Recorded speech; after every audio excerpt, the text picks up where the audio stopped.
2, 1.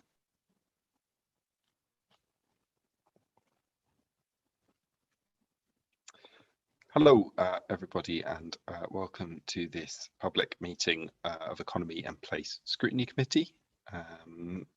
Just to briefly note that this is not a formal meeting of the Scrutiny Committee, and the Council is operating its scrutiny and decision-making meetings in accordance with statutory requirements relating to holding COVID-safe meetings as non-decision-making bodies. Members of this Council Scrutiny Committees will continue to hold informal public sessions remotely for the purpose of commenting only on the business set out in the agenda below. And members of the public can register to speak, although I understand we haven't received any registration today. We come to point 1 on the agenda, which is declarations of interest. Do members have any declarations to make at the moment? None that I can see. Thank you. As previously mentioned, we've received no public participation. Apologies. I have received apologies from Councillor Pearson and Councillor Hunter, and I understand that Councillor Wan and Councillor Orrell are here as substitutes. So a big welcome to you both. So I don't think there's anybody else that we've got any apologies notes for there. I note that we have several guests today from the local business community to talk to us about various things relating to the economy as it recovers from COVID and that area. And I've had a note from Simon that it may be advisable for us to move around agenda items 3 and 4 so that we deal with agenda item 4 now and can hear from our guests rapidly and in this first hour, so they don't have to sit through the first agenda item if they don't wish to. Do members have any objections to us doing that? I can't see any. Okay, very well. So with that, we will move to agenda point 4 and come back to agenda point 3, which is the quarterly economic update and skills plan. Simon, will you sort of introduce this for us? Is that okay? I will. Thank you very much indeed, Councillor Norman. And I'd just like to start by thanking Rebecca, Martin and Carolyn, who've been able to join us this evening. There are another couple of people from the business community who are trying to join us as well, but we'll see where we get to. And we've invited them to join us to talk about their experience in terms of both the support they've had and the recovery that they're experiencing from the pandemic. It's probably quite well framed by our quarterly economic update report, which you have before you. I won't take you through the entire report. It covers a very wide range of work which has been going on within my team and beyond, particularly over the last 3 months. But really to summarise some of the key issues that we're seeing in the economy at the moment, I think I'd probably start by saying that actually we are seeing a pretty strong recovery at the moment, notwithstanding some challenges, but we are seeing, as you'll see from some of the data we presented from the bid from the Movement Insights package that we've been using now for over a year to monitor not just footfall in the city centre, but actually where people are from and how much money they're spending. You can see actually there's a pretty strong recovery as we've moved through the government's roadmap to recovery. We've seen people going back to the city centre in the kind of numbers that we were seeing before the pandemic. Indeed, on some Sundays, we're seeing actually a lot more people in the city centre than we used to see in the past. And we're seeing spend recovering as well. So both very positive. And alongside that, we're also seeing a continued strength in terms of local use of the city centre as well. And some of the concerns that we had perhaps a couple of years ago about the city centre being a very polarised environment that was really focused towards visitors rather than residents. The residents' engagement with the city centre has really been strong, as you'd imagine, through the COVID pandemic. and we continue to see a lot of local people using the city centre for leisure, for retail, and for somewhere to go for a pleasant walk with friends and family. So people returning to the city centre is positive, and I'm sure you'll hear from some of the businesses here this afternoon around their experience of the strength of trade at the moment. We have to counter that positive picture, which with some of the challenges around recruitment, which I think you will have seen very broadly across the media. Certainly not a problem that's unique to York, but starting with apprenticeships in York, so young people going into work. Actually, there's been something of a turnaround here. In the past, we've struggled to have enough apprenticeships available for the young people that would like to go down that route leaving school. So the challenge has been that there haven't been enough apprenticeships available for all the young people that would like to be apprentices.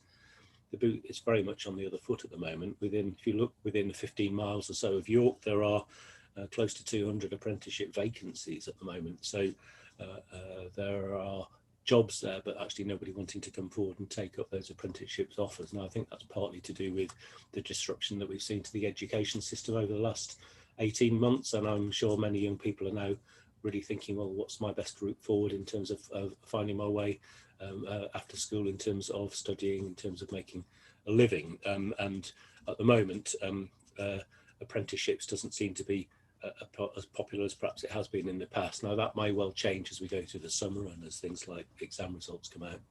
And there will certainly be a big push early in September. Adult Learners Week is the week beginning, I think, the 6th of September. And traditionally a time when our skills team have worked really hard to make sure that young people are matched up to the apprenticeships that are available.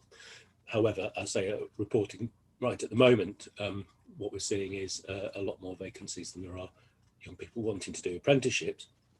We're also seeing, and we had a summit this afternoon under the auspices of the Lord Mayor and the executive member with the hospitality sector, exploring some of the challenges they're seeing. This again has been trailed very broadly within the media. It's certainly not York only, but there are jobs there, and there are not people wanting to come forward and take them. There's also challenges way beyond hospitality as well, in terms of skilled and semi-skilled roles. So we know that in terms of LGV and HGV drivers, it's a challenge for ourselves as an authority in terms of recruiting enough people to drive bin lorries and such like. We also know there are challenges there in terms of getting staff into social care roles as well. And actually, much more broadly, anything that involves any kind of requirement for technical qualifications, whether that's project management, whether that's middle management positions, or whether that's technical roles such as computer programming. We know that there are actually quite a lot of vacancies around at the moment. If you compare and contrast that with the situation around employment, well, the claimant count figures that the government have produced through COVID painted a picture that quite a stark picture in terms of the increase in unemployment in the city. I've discussed this many times at the Scrutiny and also in other fora. We saw the claimant count jump from about 1,800 to over 5,000 in the first month or two of the pandemic. And it's been keeping pretty steady there. I'll say, as I always do, that Centre for Cities monitor 68 cities across the UK, and York is actually the place that's seen the lowest increase in unemployment across the whole of the UK in terms of cities. That is very cold comfort to those 3,000 people or so who have lost their jobs, but it's just worth remembering that that York has actually fared reasonably well within that. Until a few months ago, we were saying that 5,000 claimant count has been pretty stable. The figures you have in front of you show that coming down to around 4,500. I'm pleased to be able to report that since the production of this report, the next month's figures have come out for June, and the claimant count in York is now down below 4,000. So it's now down below the peak that we saw in the last recession, which was kind of early 2010. We went over 4,000, or we're down below 4,000 now. That drop in claimant count has been shown most strongly in the more deprived parts of the city. So Westfield ward, which remains the ward with the highest claimant count. It's dropped by over 10% in a month. Equally true if you look in the data pack that we provided on page 20 of the data pack, there is a table ward by ward of the claimant count, which shows Westfield, Clifton, Holgate, Heworth, Micklegate, Huntington and New Earswick as the top 6 wards in terms of the claimant count. The top 5 of those have all dropped significantly over the last of the additional month figures. There are a few places where the claimant count has gone up slightly. Huntington and New Earswick actually went up by 50 in June. But across the city, we're seeing largely reducing claimant count numbers. In terms of those who are furloughed and on self-employment income support, we've seen that as a particular challenge, and a very at the peak, there are around 20,000 people in York who are reliant on those sources of income, either furloughed by their employers or not able to trade in their self-employment. That the figures claiming those two grants the last figures out are for the end of May this year. It's good to see that those figures have dropped by 40% from January. So those figures are coming down, but there's still over 12,000 people in York, or there were at that stage. I'm not sure when the next figures are expected. There still are, there were at that point over 12,000 people reliant on those figures. And of course, as we've said all along, there is still some concern about whether they will have jobs and businesses to go back to after the pandemic. I'm beginning to come across people who have been furloughed and have now lost their jobs. So I think that perhaps is coming through as well, but that hasn't fed through into the claimant count yet. So the claimant count figures coming down, lots of vacancies around, and we've been exploring this afternoon why it is that there are still industries in York who are finding it difficult to recruit staff into roles, and perhaps we'll hear a bit more from other people in the meeting around their reflections on that. It's a pretty strong city centre economy. Outside the city centre, there's continued demand for industrial space. I know from perhaps Carolyn from FSB will say more about this, but survey work that they've been doing nationally with their membership suggests that over half of small businesses are looking at expanding and growing over the coming year, whether that's recruiting more staff or whether that's expanding into new markets and products. So there's quite a lot of confidence there in the business community.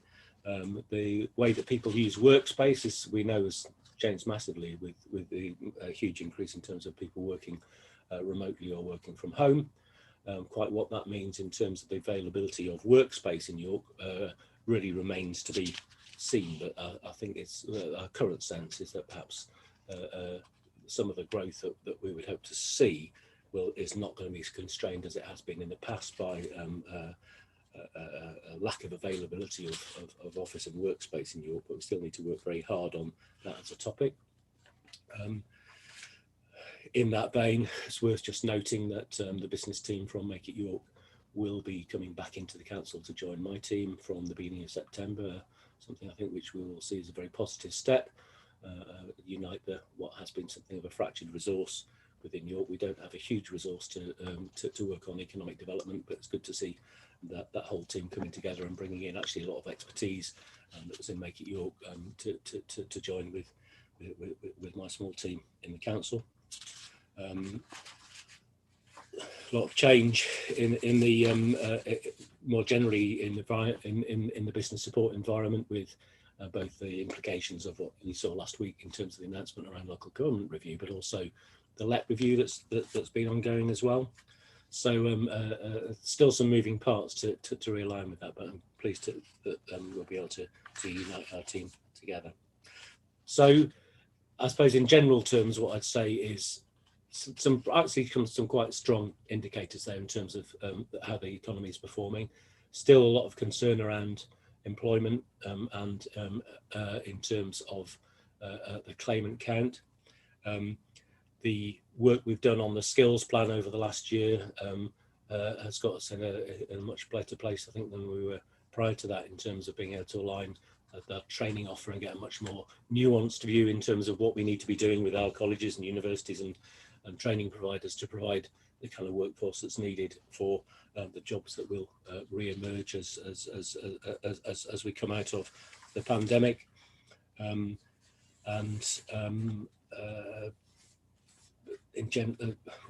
I suppose the final thing really to touch on, and there are a couple of paragraphs in my report around pay in York. One of the pressures that we're seeing or hearing about from employers is that because of that shortage of labour, they are seeing that they are having to, or seeing increasing wages as a way to make their jobs more attractive, which is obviously a good thing, something that we would like to see. So I've done a bit of mapping of employment in York and the pay figures against the real living wage, which of course is a very strong part of the Good Business Charter, which we signed up to as a city last month and become the first Good Business Charter city. The real living wage at the moment is £9.50 an hour, as opposed to the minimum wage and national living wage, which is about £1 below that. If you look at the figures from the annual survey of hours and earnings, I highlight that one of the challenges with these statistics is that annual survey is done in April and then published the following October. So the last figures I have, and what I've been able to quote in this report, are actually from April 2020.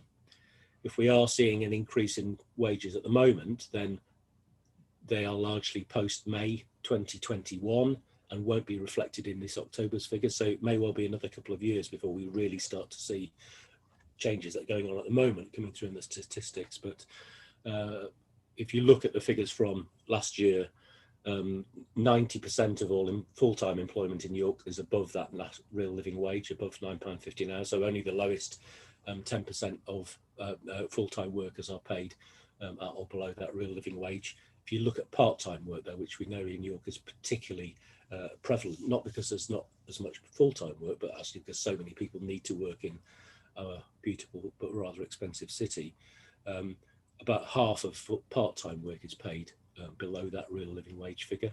So I think there's a lot to do, and it's a strong theme that we've been working on in the economic strategy to think about how we improve the quality of part-time work in the city and how we make sure that there's a broader range of opportunities for people who often choose to work part-time because they have other responsibilities that they have as people, and that perhaps their part-time work is contributing to household incomes rather than being the thing that the household is entirely dependent on. But I think there is not enough part-time work outside of those low-paid sectors at the moment, and something we'd like to work with employers to consider perhaps having a different view in terms of what the options are for work. So it gives you a summary of what there is in that quarterly economic strategy. So there's a lot in there, and I don't apologise for that. It's rather difficult to summarise, but hopefully something that you'll find useful as councillors and as a scrutiny committee. So really,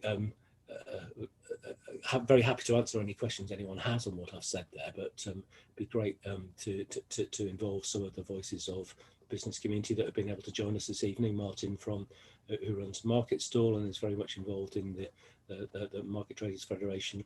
Rebecca, who is the current chair of Indie York and runs Galtres Lodge Hotel, and Carolyn Frank from the Federation of Small Businesses, Martin Bradnam, who chairs the Hospitality Association for York. So hopefully an interesting range of voices to hear beyond what I've been able to say, and beyond the perhaps sometimes a bit dry statistics that we've been able to present to you as a report. So thank you. Thank you, Simon. That was very interesting and not at all dry. Yes, I'm very keen to move on to our guests, if possible. I do note that Councillor Taylor, you have a raised hand. Would you like to ask a question at this stage? I have a couple of questions, but if you want me to leave that until after the guests have spoken, that's fine. I'm easy either way. Go on, Okay. fire them in. Fire them in first. A quick clarification from you, Simon. Simon, excellent report. Thank you very much for giving us such an in-depth report. I just want to ask a question about clarification on point number 25, where we're saying that just 4% of visitors are from more than 50 kilometres outside of York, but they represent 20% of all money spent in the city. Yeah.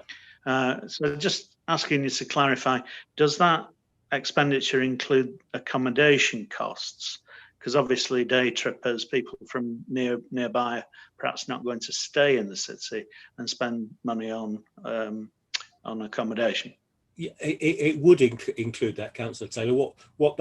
Those figures are based on the total amount spent on through Visa. It's from the stats are from Visa, so it's not really distinguishing what the money is spent on. It's simply identifying that Visa card is registered to a postcode that's more than 50 kilometres away from York. So yes, if you were spending in a hotel, that would be included in that, and that would explain to some extent why there's such a disparity there.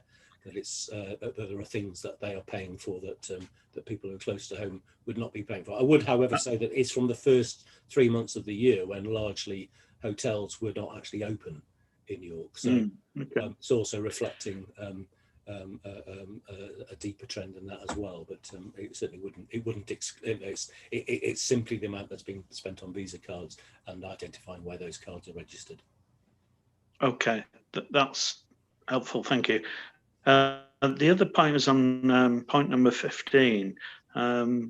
Pleased that the claimant count is dropping. We say that back in May, there were perhaps 12,200 people still on furlough. You explained that that's probably less now, but it is still a ticking time bomb of people who are currently on furlough and whether they will retain their jobs in the future. So what is the council's plan to handle that if we still have several thousand people who might be taken off furlough and then dismissed from their employment? I don't know whether Andrew wants to come in on that or whether I can point you in part towards other sections of the report which give you some of that detail, Councillor Taylor. So if you look at paragraphs 46 to 47, that's about our short-term one-year skills plan. Now that's very much focused on precisely that issue. What do we do to support people who are potentially about to be made or who have been made redundant? We have a focus on making sure that people have got access to information, advice and guidance to help them think about what they might do instead as an alternative way of earning, and think about how we use the community hubs that have been set up as such vital community resources through COVID to provide some of that advice. We've been working very closely with education and skills providers and also with industry as well to try and map out where the jobs are and make sure that people can be signposted in the right direction. There are we have put together some very good and concise information for people who've been made redundant, partly in response to the challenges that we've seen for instance, for John Lewis, where obviously people have been made redundant, making sure that we've got a good range of flyers out there in terms of what short-term skills measures there are available, which might help people more quickly find work. We've got focus on Adult Learners Week and how we work with York Learning around the offer that they have, promoting apprenticeships not just as options for young people, but actually across the whole of the economy. Say in general, that short-term skills plan that we produced was very much focused on exactly that issue.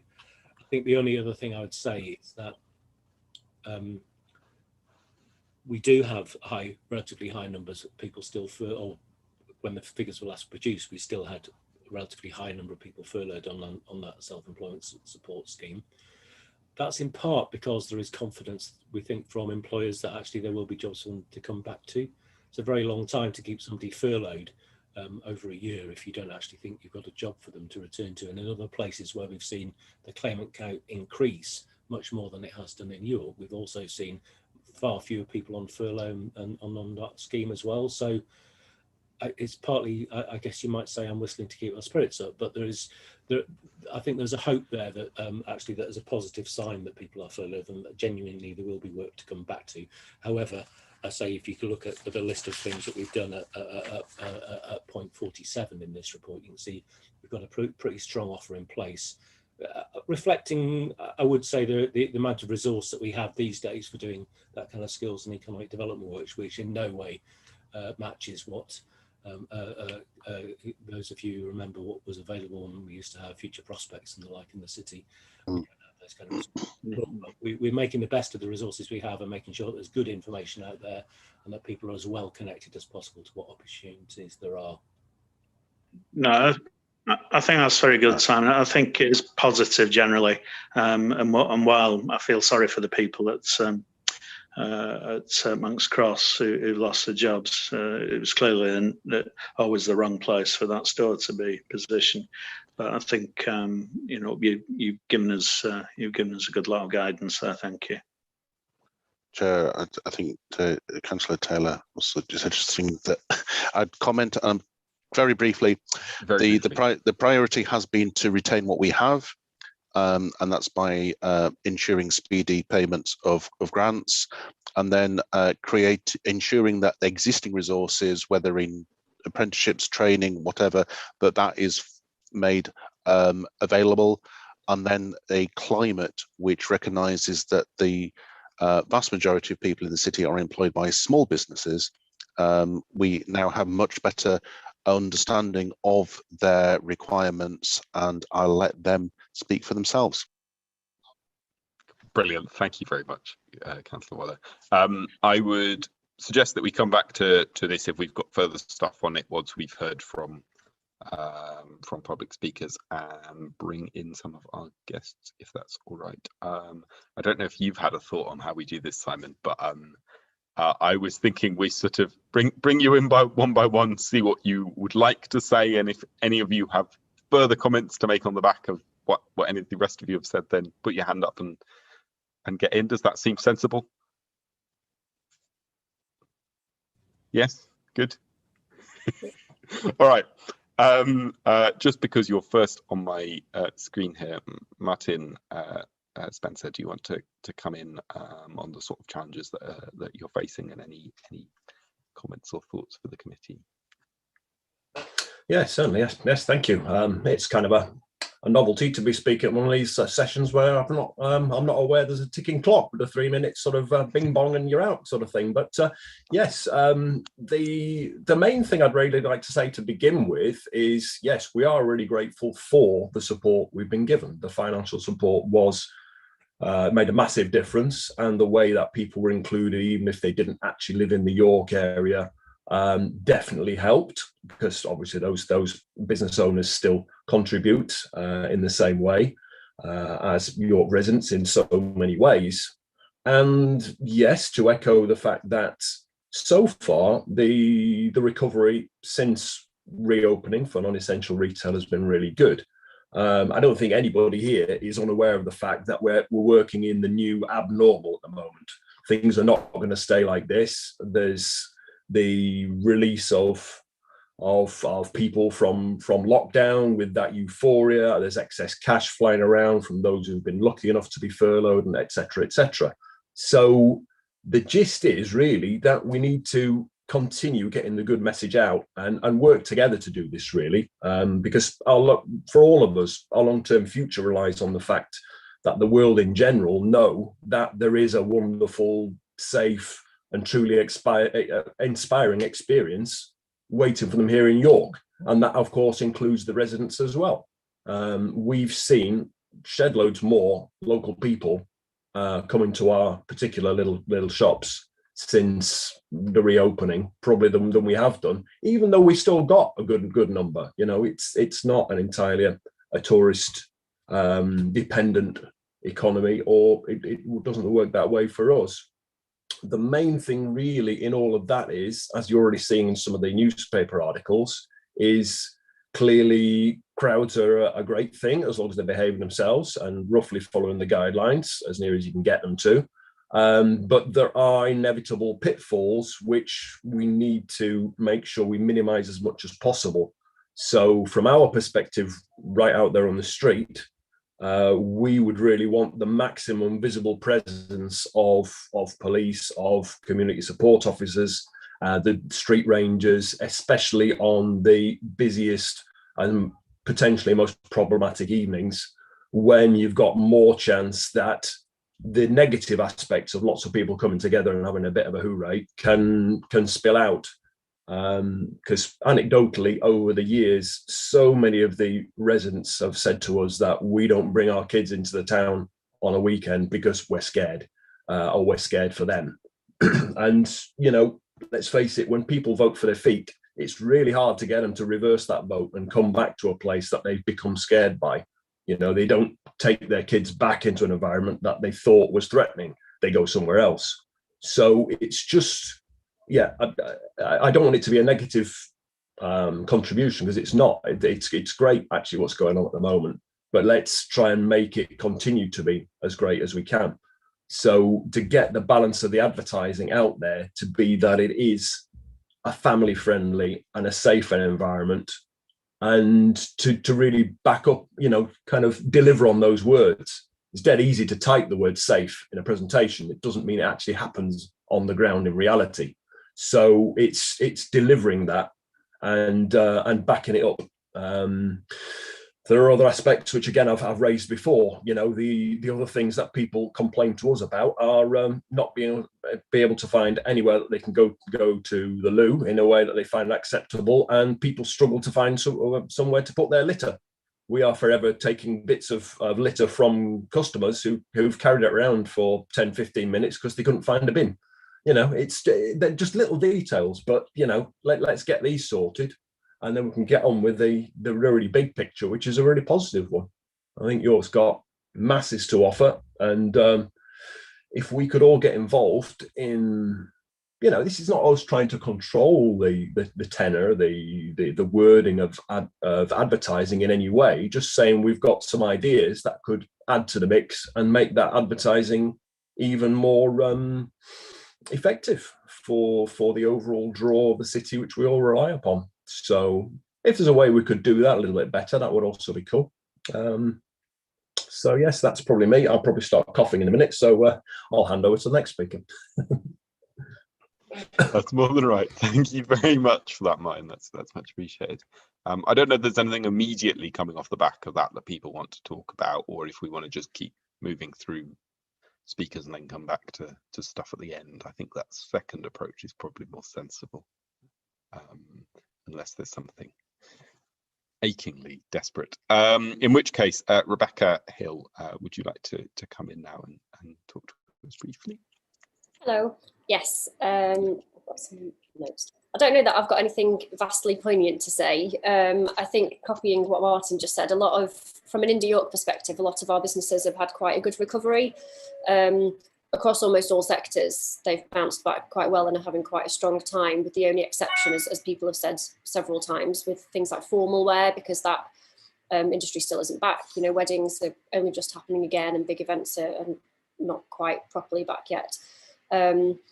There's a lot of questions about how long will it last. I have a hotel and a restaurant, and we're full. We're at 100% occupancy for the hotel pretty much every night, and that wasn't the case pre-COVID. We used to have downtime sort of in the midweek dates, and now we're not getting that, and I don't think that's going to last forever.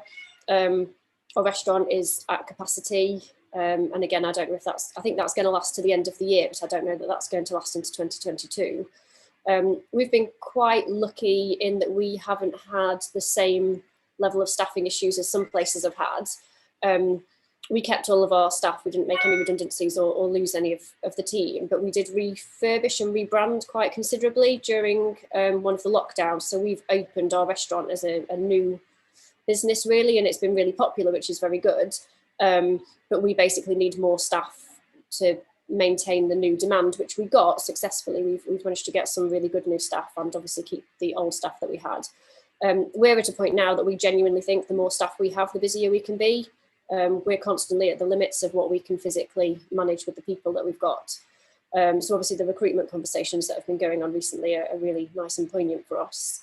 I don't know, I don't really know if this is the right forum for any of this, but I've been trying to write down some things that might be slightly more council specific.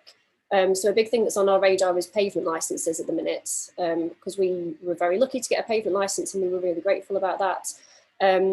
We got very, very confused about some of the legislation, specifically with regards to how York Council are interpreting it quite recently. And we've sort of given up on it, and we're basically doing our best. And if we get told off, then we'll monitor what we're doing, and that's how we're working with it. We're finding it really difficult to speak to the people at the end of that cafe license's email address.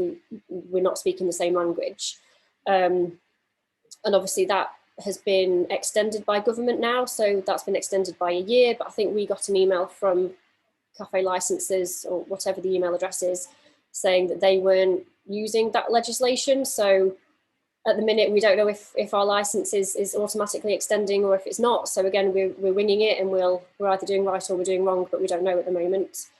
There's lots of conversations about the foot street hours as well that will have quite a big impact on us. Obviously at the minute they're till 8 o'clock, which works for us because that means that we can have our pavement tables out until 8 o'clock. I know there was some discussion about them maybe starting later. So instead of 10:30, it would start at 12. I'm a bit nervous of that because on Petergate, it's pandemonium until at 10:30, and then suddenly it all quietens down. And from a family-friendly point of view, our worry is that between 10:30 and 12 o'clock, presumably you would have more families wanting to use the city centre, and having cars at that time would be more damaging than having cars later in the evening, when yes, there'll be a lot of people out for the late night economy, but predominantly they're adults. So I don't know, but that's probably very specific to being on Petergate. I don't know how that would affect other areas. Yeah, and then there's the usual, people are particularly noisy at the minute, but I think they're just excited to be out and about and being able to be drinking again. So I'm hoping that will calm down, but we get loads of comments from our hotel guests about people being noisy in the streets. The bin lorries and road sweepers, I don't know if they're worse than before the pandemic or if people are just more vocal about them. But again, every morning on checkout, we get people complaining that they were woken up by bin lorries and that they were woken up by street sweepers. And we used to get that occasionally pre-COVID, but it certainly wasn't something we heard every day. And now we hear it every day. Staff getting pinged by the track and trace thing is obviously inevitable, but public protection are actually telling people to turn off contact tracing, which seems an interesting directive. And obviously there's the whole thing about what's guidance and what's mandatory, but we can't tell our staff, oh, that's just guidance, it's not mandatory, so ignore the big red flashing app that you've got. So I don't know, there's lots of challenges, but overall business is good and it's positive. But you know, if you wanted to know what's on our mind as a business at the minute, those are some of the things that we have on our mind. Thank you, that was really useful.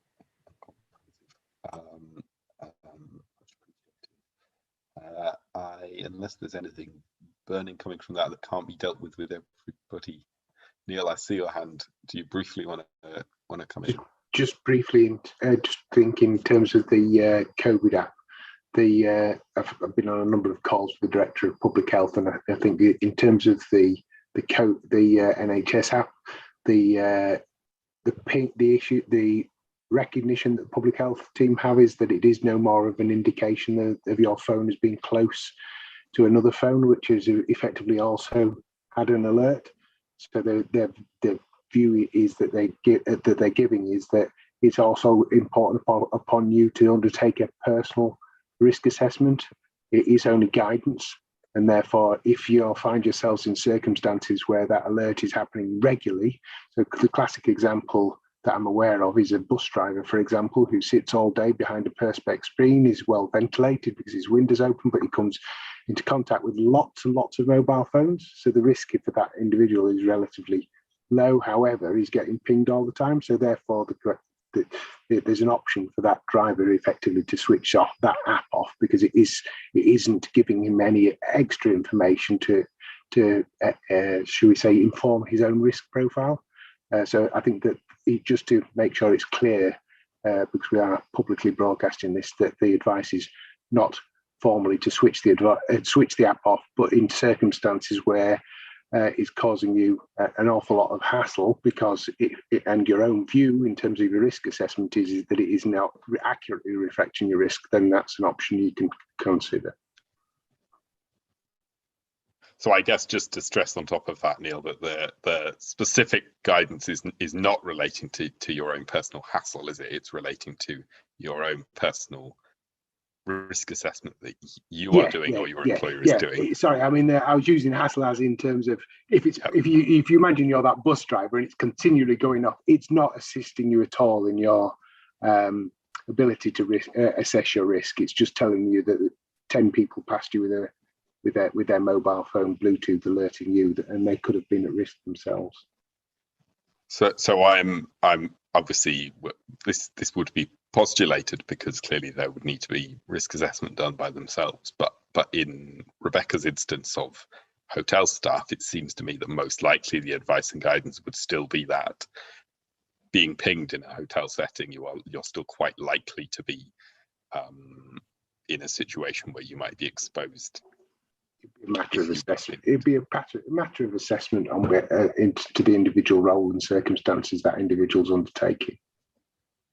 Okay, thank you, Neil. I hope that's useful, Rebecca, or at least vaguely answers some of those queries. I would just, Councillor Norman, I just caveat that clearly our public health colleagues are not enamoured by the advice situation, shall we say? But that's where we are. Yeah. Yes, I can imagine. Brilliant, thank you. And we'll come back in a bit, I'm sure, if there are further issues. I think we should move on to next person on my list. I have Caroline Frank. Do you want to come in? Hi there. Thank you, Carolyn. Yeah.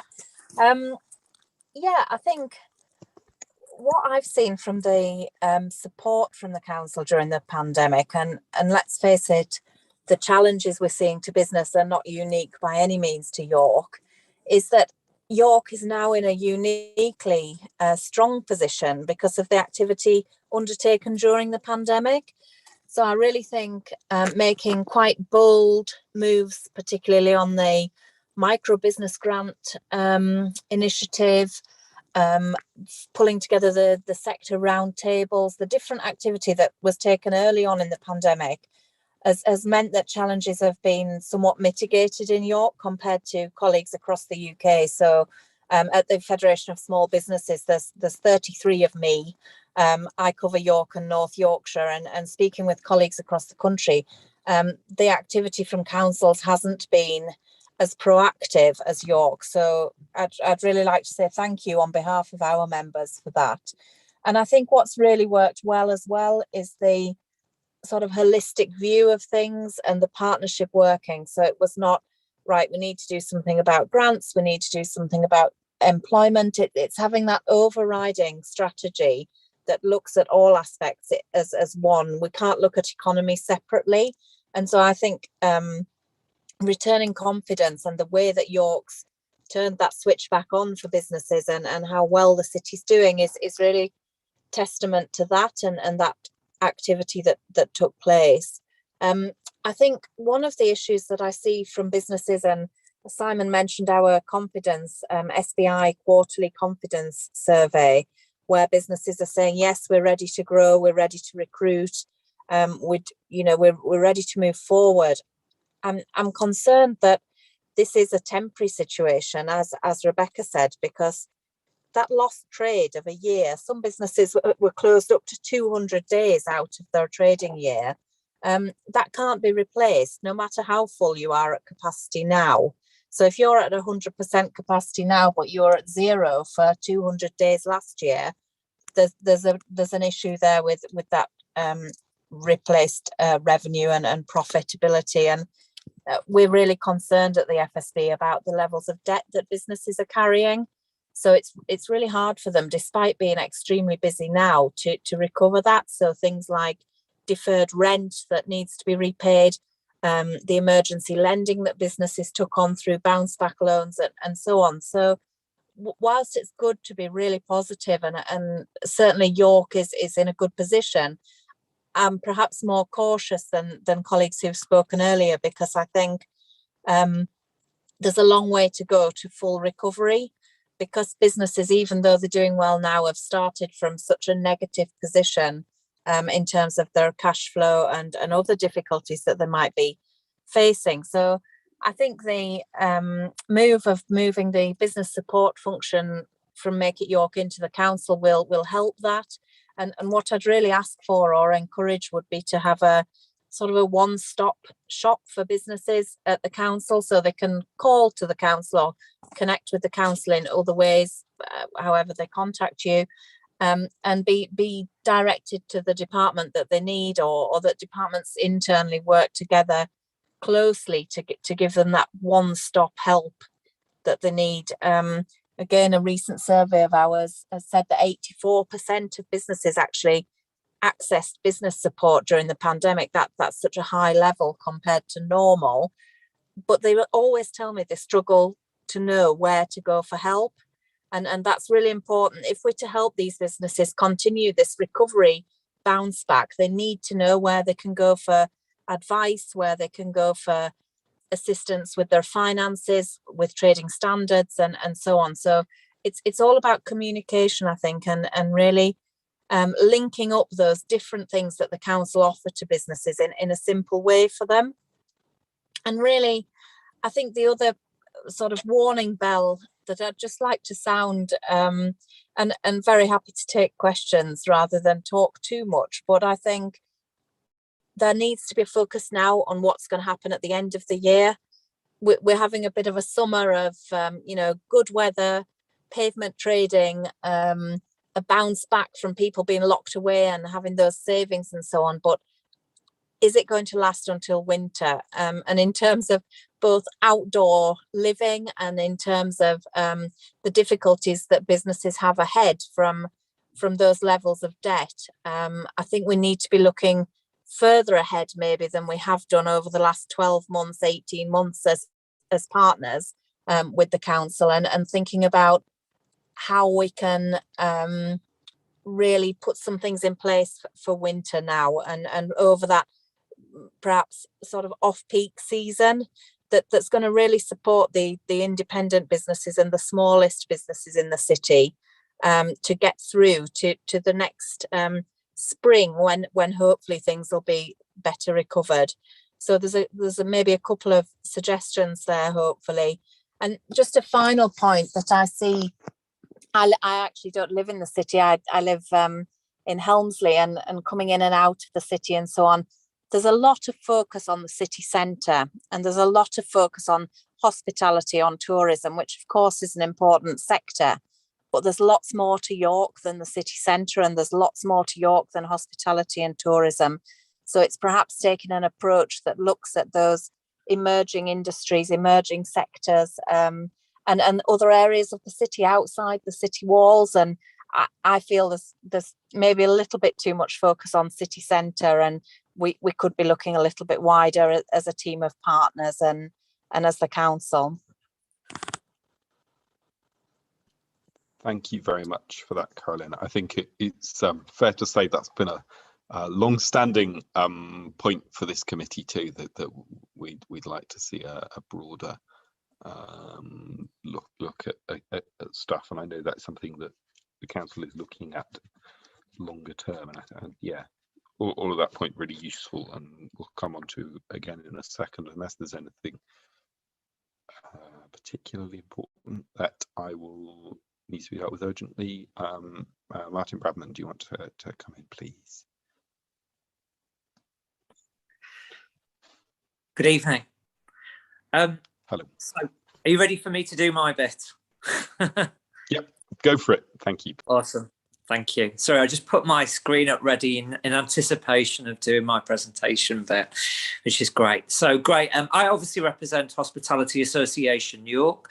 So I wanted to start off by just sharing some stats to just really underpin how hospitality has recovered. So in the month of June, hospitality occupancy recovered to 71.7% as measured by STR, which is the most common and popular form of measuring occupancy, the rates across the city were about £101.60.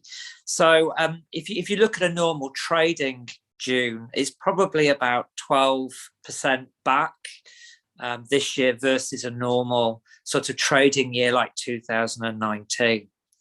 At the moment, as it stands for July, occupancy is about 76.2% across all different sectors of hospitality, with rates that are really strong, which are quite astounding, of £117.90. So some really strong rates there.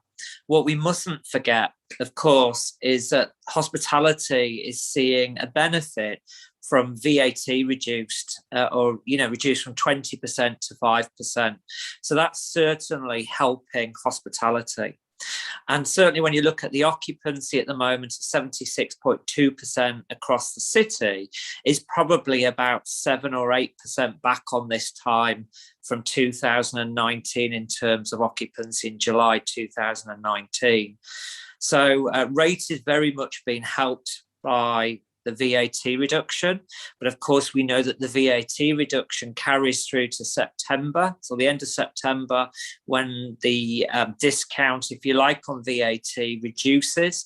So I think VAT at that point is 12.5%. And then obviously that carries us across to about February next year, where VAT returns to normal level. And hospitality is getting that benefit of VAT, obviously on food revenues and of course, accommodation revenues. So occupancy back, but has recovered quite significantly, which is helping a lot of the businesses across the sector. Where we're seeing the gaps is primarily from international travel trade.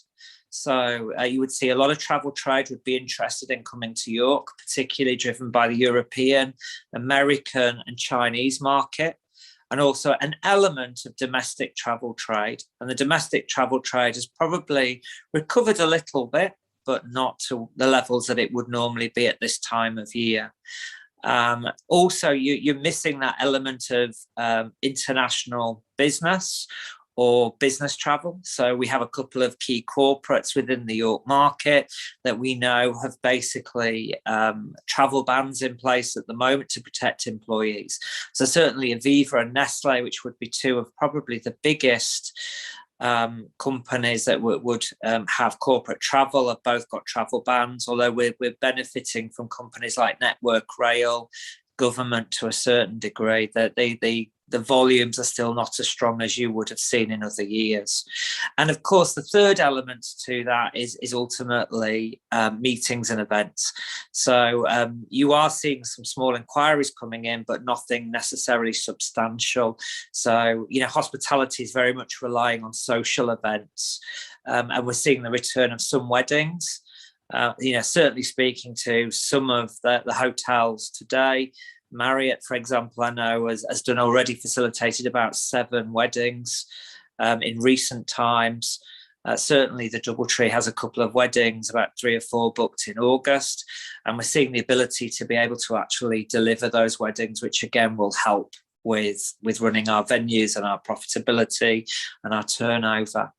So where the challenges are pretty much lying in hospitality is with the recovery, obviously, of occupancy quite significantly. We are struggling from a staffing perspective. And you see in hospitality, open, close, and then reopen, and occupancies return to York pretty swiftly. I talked today about it being the #1 staycation venue. But hotels are struggling with staffing to be able to facilitate that occupancy at the moment. Certainly in the Doubletree, as an example, a hotel that I run and manage, we're about 50% of the staff that we had back in March 2020. So we've seen them, we have very few people actually on furlough. We're still using flexi furlough a little bit, but primarily the majority of people have returned to full hours now. But certainly through through our different hotels that are represented from Hospitality Association York, we've talked about the Grand recently did a recruitment drive, and they had 50 people attend. We saw the principal take on about 20 staff that's advertised and talked about on LinkedIn. We're seeing a big recruitment drive across all of the hotels to try and fill those vacancies that they now have. There are certainly shortages. We've particularly seen shortages of things like chefs, and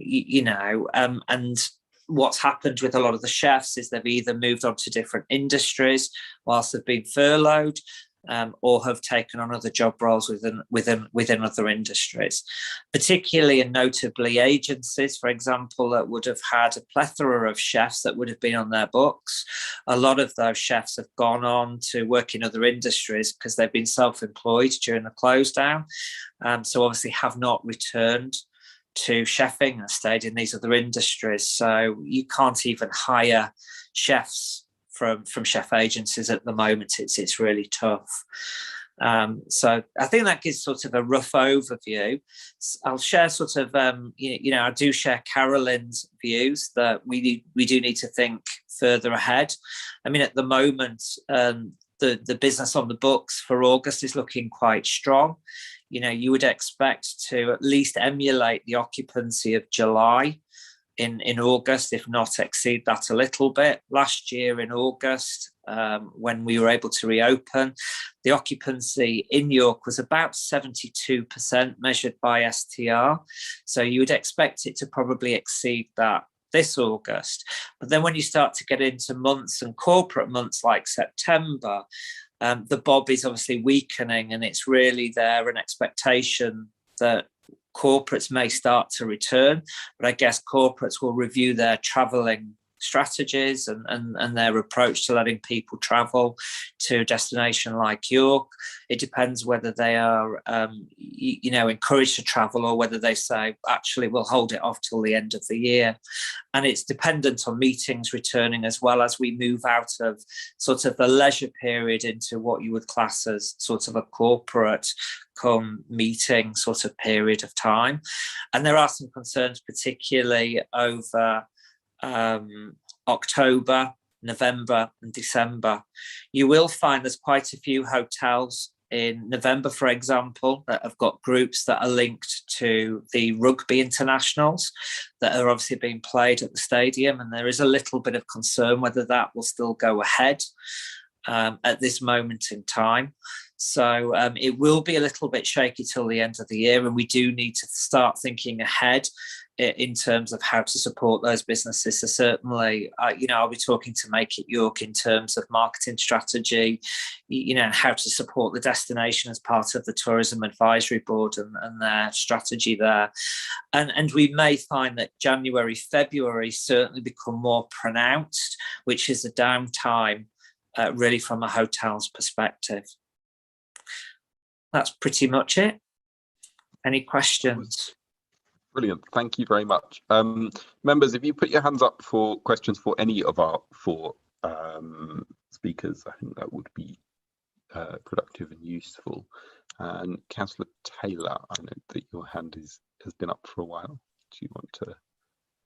Yes, it's me again. Martin, I'm just thinking we're communicating very effectively here over Zoom, and other products are available.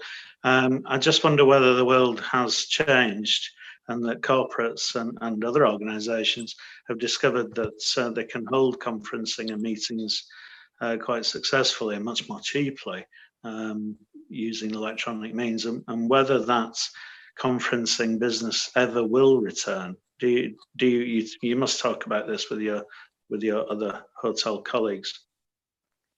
Yeah, I mean, what's really interesting is we're starting to see conferencing is usually the first thing to go and the last thing to come back, usually in a recession, but also in the pandemic, it seems to be quite similar.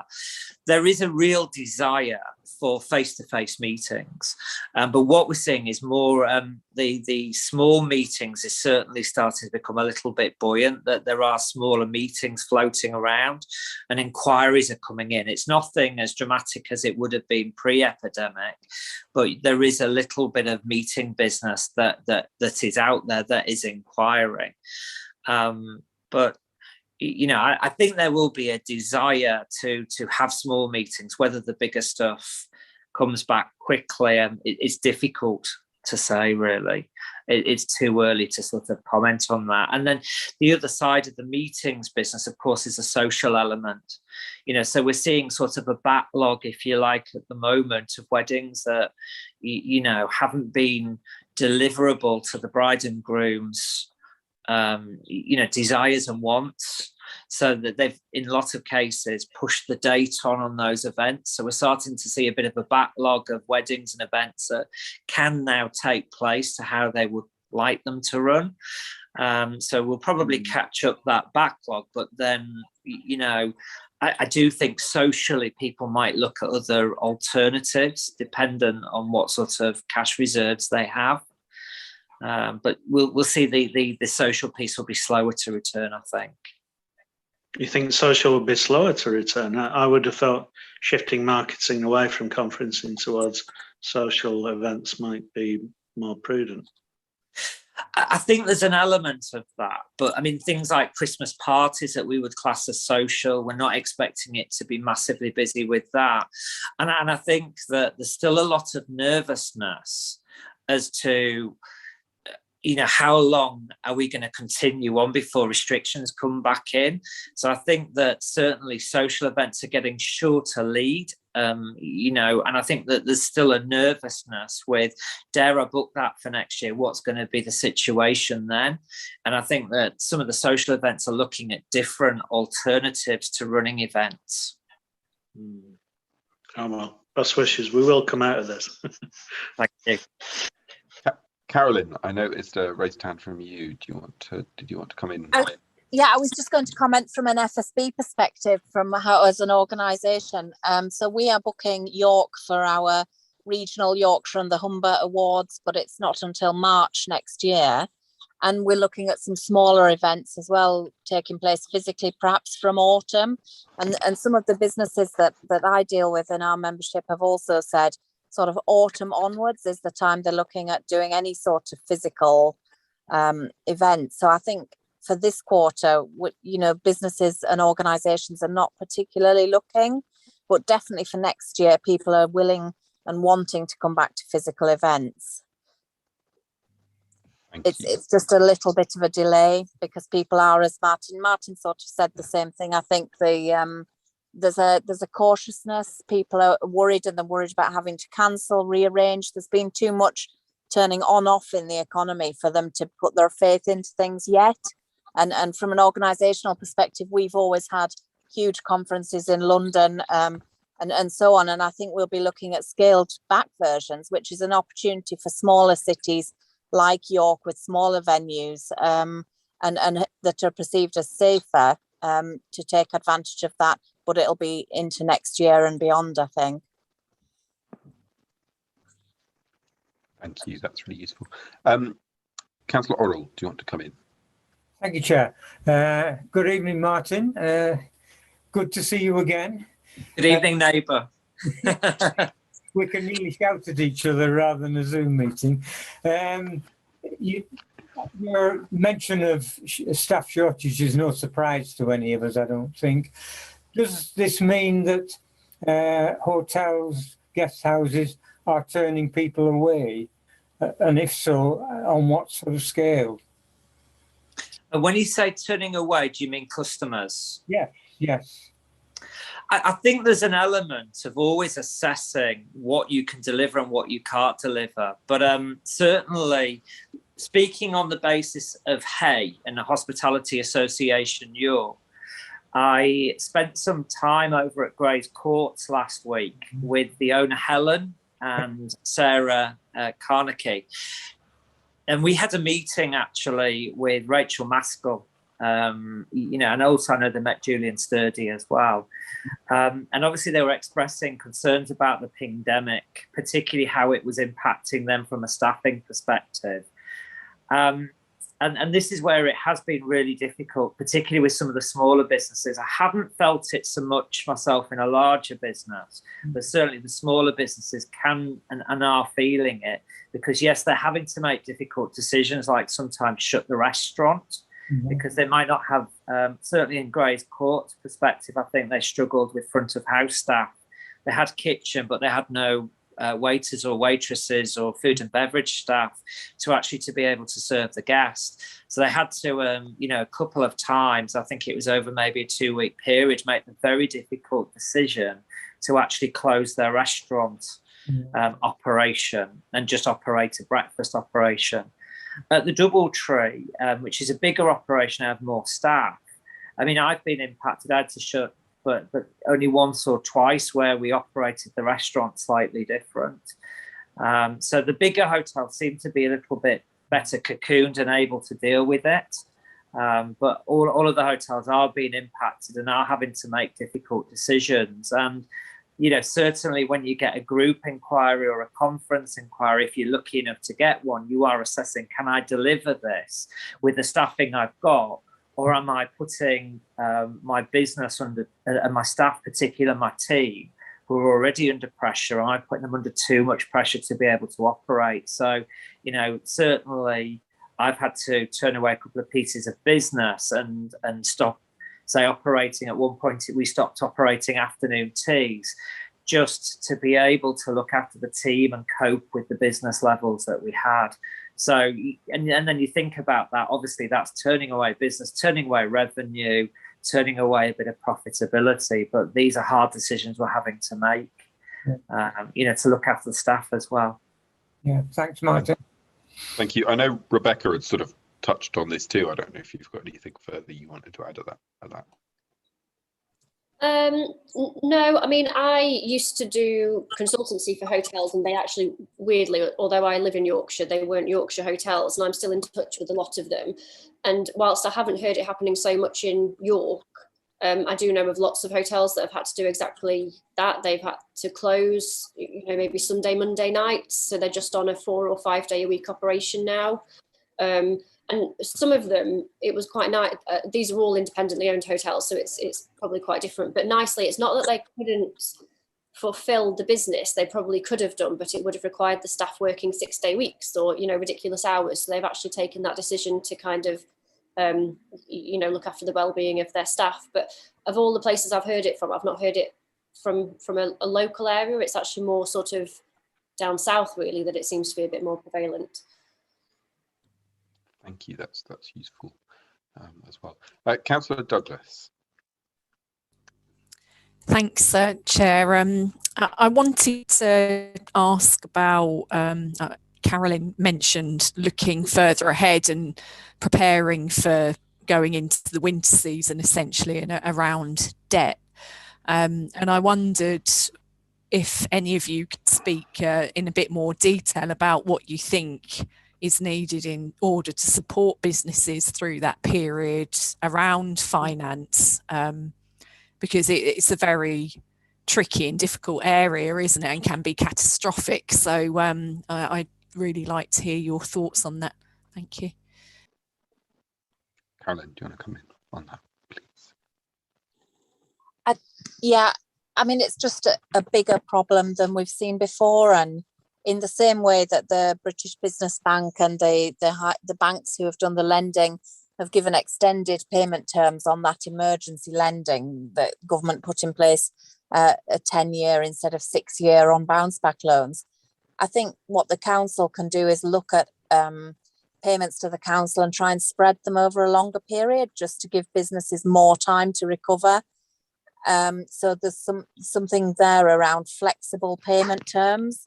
And I think the other thing that we've campaigned on long term, and probably will be until I retire from FSB, is late payments to businesses.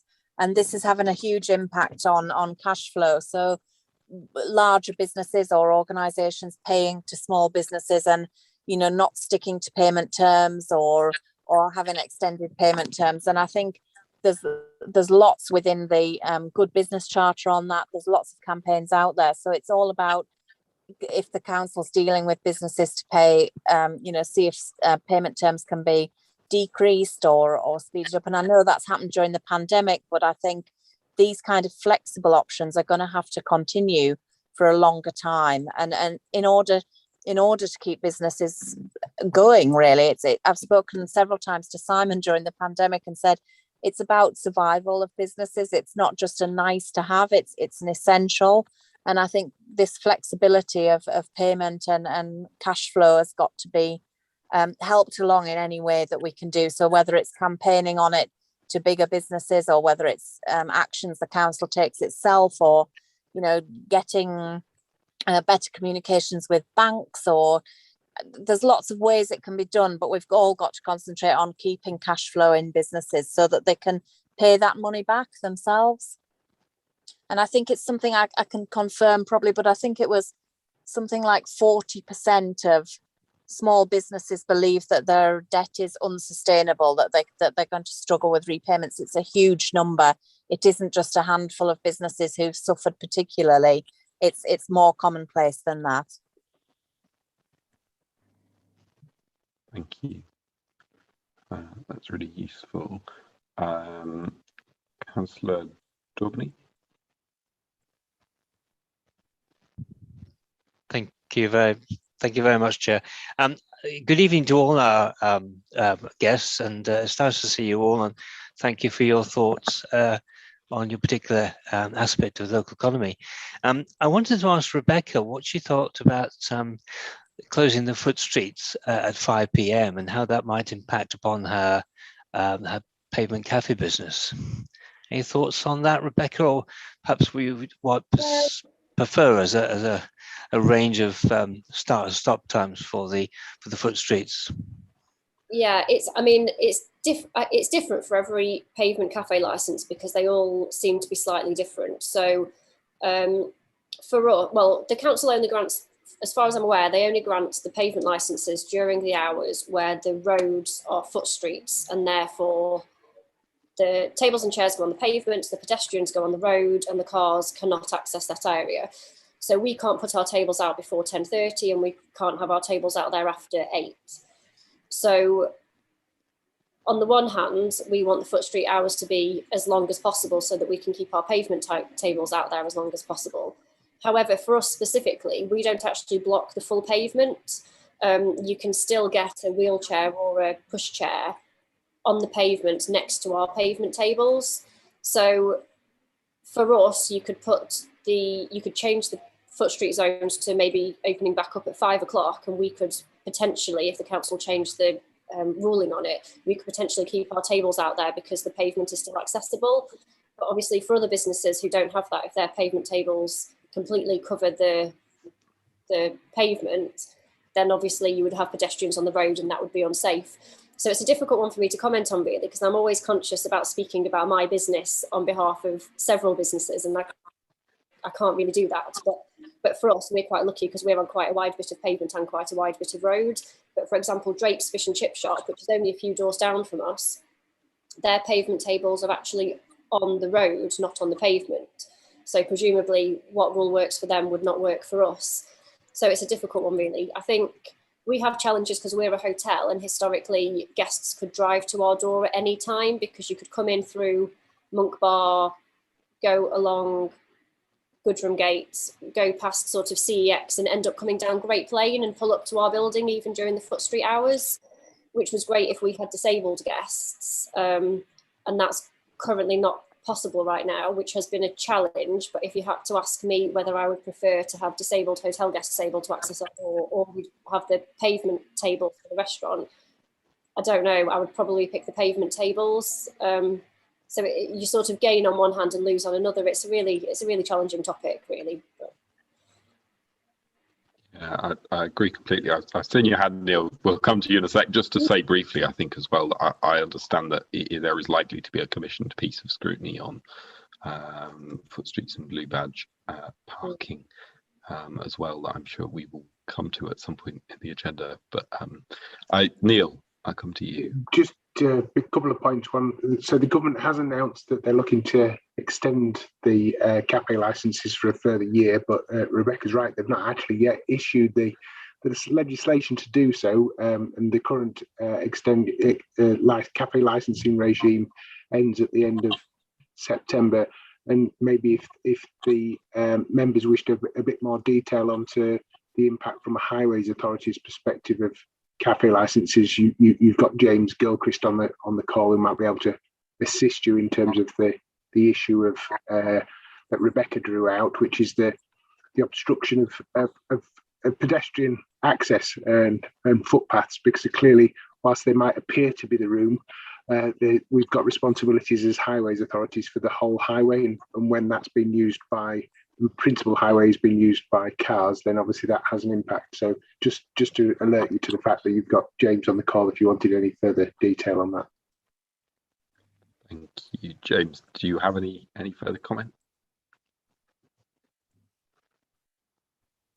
I think Neil's probably covered most of it. I mean, I'm happy to take any questions, but yes, it's about balancing up those needs. I think the very clear presumption has been to approve cafe licenses wherever possible.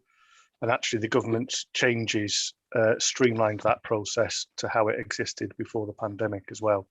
So previously, for instance, you'd have required planning permission for a pavement cafe license, and that process has been removed. And obviously we're streamlining those as much as possible.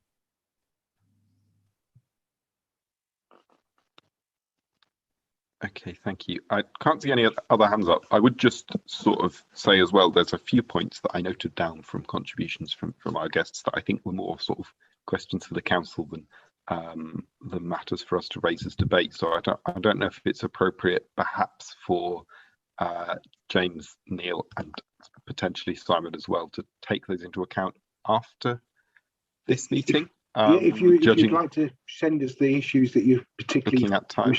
Yeah, that'd be fine. If you send just those. thinking, looking down my list here, particularly pulling out issues around safety and street ranges, concerns around toilets and litter. There was some discussion about advertising and involvement of businesses in that, which I suspect will come more into the work that we're doing as we bring Make It York in-house as well. But I think it's useful to note that was raised today. And as well, I know we've talked now about pavement licenses, but I think as well there was some discussion about communication between the team and businesses, and if that could be improved as well. So if that's something that could be taken away, I think that would be really useful. Yeah, thank you. Unless there's anything else that our guests that I've missed or any of our bits that you'd like to bring up. Okay, in that case, I'm mindful of the time. I would say, members, we can either have a break now or attempt to finish agenda item 4 off now and then have a break. Does that seem more sensible? I would perhaps suggest to get through the last bit of this agenda item. So I guess kind of the what we skipped at the beginning was if there were any other questions about this report specifically, and I guess if our guests have any thoughts further on that, then you're more than welcome to stay around for that. But also, if I'm well aware that we've taken up your time and then some. So if you wish to leave the call, then do feel free to, and thank you very, very much for your time and very valuable contributions indeed. Okay, Councillor Douglas, I can see you've got a hand raised. Yeah, thanks, Chair. Yeah, going back to the economic update report, Simon spoke about the claimant rates and numbers across the city and the trends that we're seeing, but also the numbers that he presented were quite stark in the difference of the levels of claimant rates from ward to ward. And for example, Westfield has got the highest claimant rate at around 6%, and Wheldrake has got the lowest, or roughly the lowest claimant rate at about 1.6. And I wondered if what is being done in order to focus resources on the places that need it, because obviously there is different need in different parts of the city, and I think it's important that we acknowledge that and actually put the resources into helping people in the wards where it's most needed, rather than trying to spread our resources right across the city. Would you like me to respond? Yes, please, Simon. I can to some extent. Obviously, focusing ward by ward is a challenge with the level of resource we have. But what I would say is that I touched on the community hubs as a focus for information, advice and guidance. We've already trained up some of the volunteers from the Foxwood Community Centre hub, and largely those community hubs that we've worked with through COVID are focused in the more deprived wards in the city. So that's one approach. We've also been talking with our colleagues in York Learning. You'll recall in the Inclusive Growth Fund allocations that we made some funds available for them to do job fairs outside of the city centre. Now, clearly that's been somewhat challenging in the COVID situation, but as we return to doing physical events, first of all, there will be a jobs fair as usual at the Railway Institute later this year, but also there is commitment to run jobs fairs in Clifton and in Acomb, and we've also explored indeed whether it's possible to do similar things, for instance in Town Hall. But I think that's probably something we need to do a bit more work with in terms of thinking how we use those community hubs for outreach. It's something we touched on at the hospitality summit this afternoon. But as said, there are on one hand you've got a large number of people out of work, and as you correctly identify, Councillor Douglas, they are not evenly spread across the city by any stretch of the imagination. How do we make sure that the jobs that are available are seen as opportunities by the people that need their work most, and how do we get beyond the current situation where employers will bring up recruitment agency and say find me some staff, into one where actually we get the message out much more closely to those people who are looking for work. So the existing approach is to try and focus that through the community hubs. I'd be very interested in any suggestions from this committee in terms of how we might focus the efforts that we are making in terms of those wards, particularly where they are wards that you know better than I do as a local ward councillor. Yeah, we want to get the word out there, and we want to make sure that people understand there are job opportunities, and that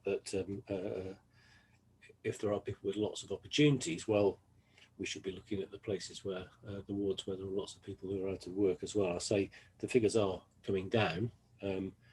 It's now down to, I think, about 5.4% in Westfield, and actually almost down to 1% in Weldrake. But there still are quite a lot of people out of work, and you're absolutely right. We need to make sure that our focus is on helping as many of those as possible back into work as quickly as we can, and that needs a much more targeted approach than simply working through expecting people to come into the job centre in town. So our current approach is to focus on community hubs, and perhaps as we begin to get more involved in physical face-to-face to work as a council, it'll be easier to do some more of that focusing. But very much open to suggestions in terms of how you think we might do that more effectively. Councillor Douglas, I see you.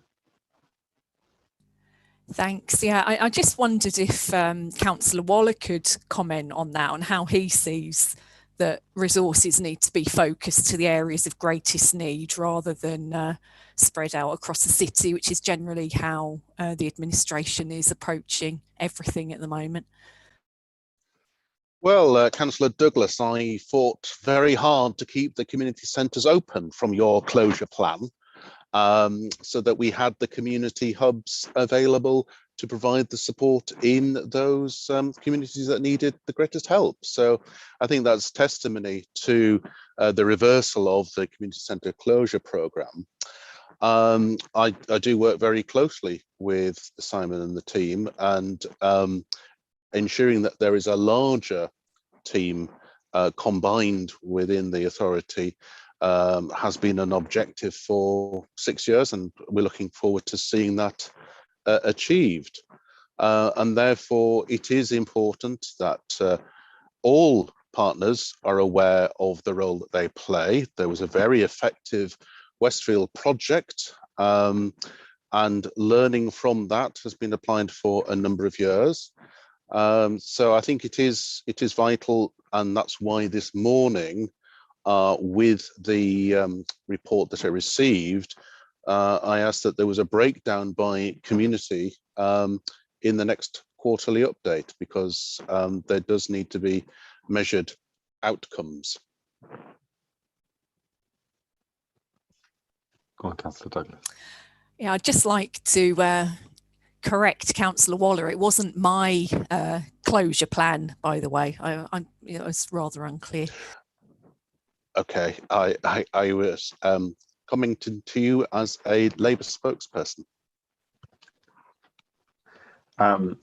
I see your hand, Councillor Taylor. I'll come to you in a sec. Just as well, just to stress on this, a bit slightly more Ward Councillor hat on than the normal Simon as well. I know that Hull Road's claimant rate remains very low, which is something that worries me rather than fills me with positive thoughts. I have to say, I think it has long been a view of Hull Road councillors that we do experience significant amounts of deprivation, and that has not always necessarily led to the claimant of benefits that people are entitled to. So while I completely echo Councillor Douglas's point, I think I would also stress that I think it's really important that we look at wider deprivation as well as GSA rates when we're targeting our resources and looking at where those don't quite match up, and also stressing, where we need that. I'm assuming that the number of people who are in full-time education in the ward is taken into account because of the percentage and numbers stats on there. But the figures on page 20 are not the figures the government tried to put together in the world of universal credit to identify specifically those people who are applying for out of work benefits. Obviously, universal credit, it's much harder to distinguish within that. So it is to some extent based on modelling, but it's also based on more on background information that they have on each claimant. So I can't really comment on that. I would say that seeing Hull Road so far down that list was quite a surprise to me. I can't give you an explanation for why the government have produced statistics in this way, but there are some I was surprised to see it so far below areas such as Bishopthorpe and some of the rural areas of York.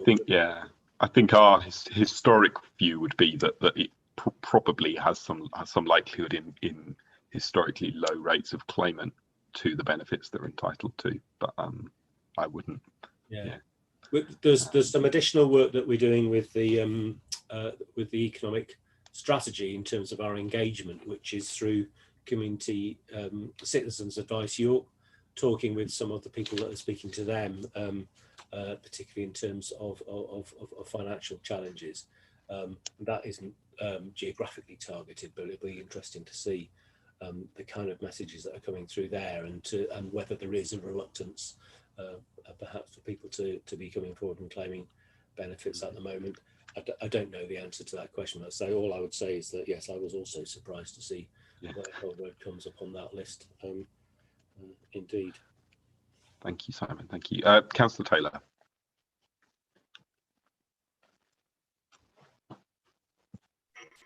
Thank you, Chair. I think Councillor Douglas's point is a valid one, but ward-based work will only take us so far, because where people might work and be employed isn't necessarily where they live. I just wanted to ask a further question of Simon regarding his paragraph 56 about the remaining grants, the remaining additional restrictions grants funding. I can't believe there's very much left of that, but you hint at some plans to spend the remainder of that grant. How much is there left, and what are the plans for the redistribution of that? There will be a report coming to executive in August, which will set out the detail on that. We are, by being very effective at getting the grant money out of the door, we were able to claim the final tranche of additional restrictions grant funding, which was announced relatively late in the day, only for those authorities that already spent all the money. So we've actually been able to draw down an additional 1.4 million. Now we've spent quite a bit of that already, partly in terms of commitments we've made, for instance, with the money that's been used to support things such as the seating area outside the art gallery, and also what we've done in Parliament Street. And I think some of the things that the speakers earlier on were commenting on that have been beneficial. So we spent some of the money on that. We actually slightly overspent in terms of the ARG allocation previously to make sure we went over the amount. So of that 1.4 million, there's 300,000 essentially already spent of it. And then we have further commitments as well. There's an existing commitment to provide a business support voucher scheme. But actually what you'll see when you get those figures through with the executive papers for August is that we're holding back something like $250,000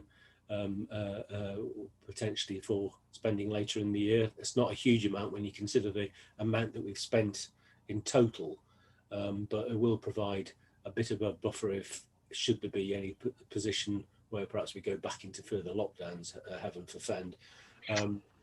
Or indeed to provide, I think it was a good point that was made earlier on by our speakers around the challenges of the period after Christmas but before March. All of that ARG money has to be spent by the end of March, but actually if we've got some to spend January, February, March next year, I think that may well prove a useful bit of resource. So largely allocated, about $250,000 left over, as you'll see when those figures come through to executive in the next few weeks. Okay, great, thank you. Thank you. Councillor Douglas. Thanks, Chair. I wanted to ask what we're really doing to continue to support the demands of the small the SMEs, small medium enterprises that seemingly want to expand rather rapidly. And I think we know that our vacancies in all of our shopping areas are of the larger scale, and we haven't got enough smaller units to allow the businesses to open up that want to. Can you tell me, anybody, what we're doing to try and re-engage with those landlords around reconfiguring that space? What local initiatives we've got around that? Thanks.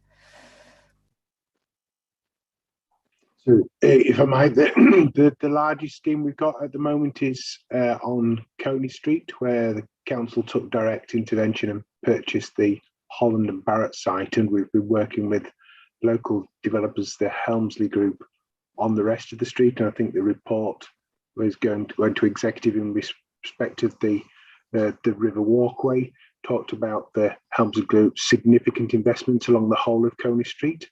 And the ambition that we're working with them on is to reconfigure all those larger footplates, as you've quite rightly described, because our own evidence from our commercial portfolio as a council, particularly around Swinegate and the Shambles, for example, is that those small units are in significant demand, and therefore a viable proposition for developers to convert those bigger shop plate units into. So that is work we're actively engaging, encouraging and facilitating on the street that is probably in most dire need of remodelling.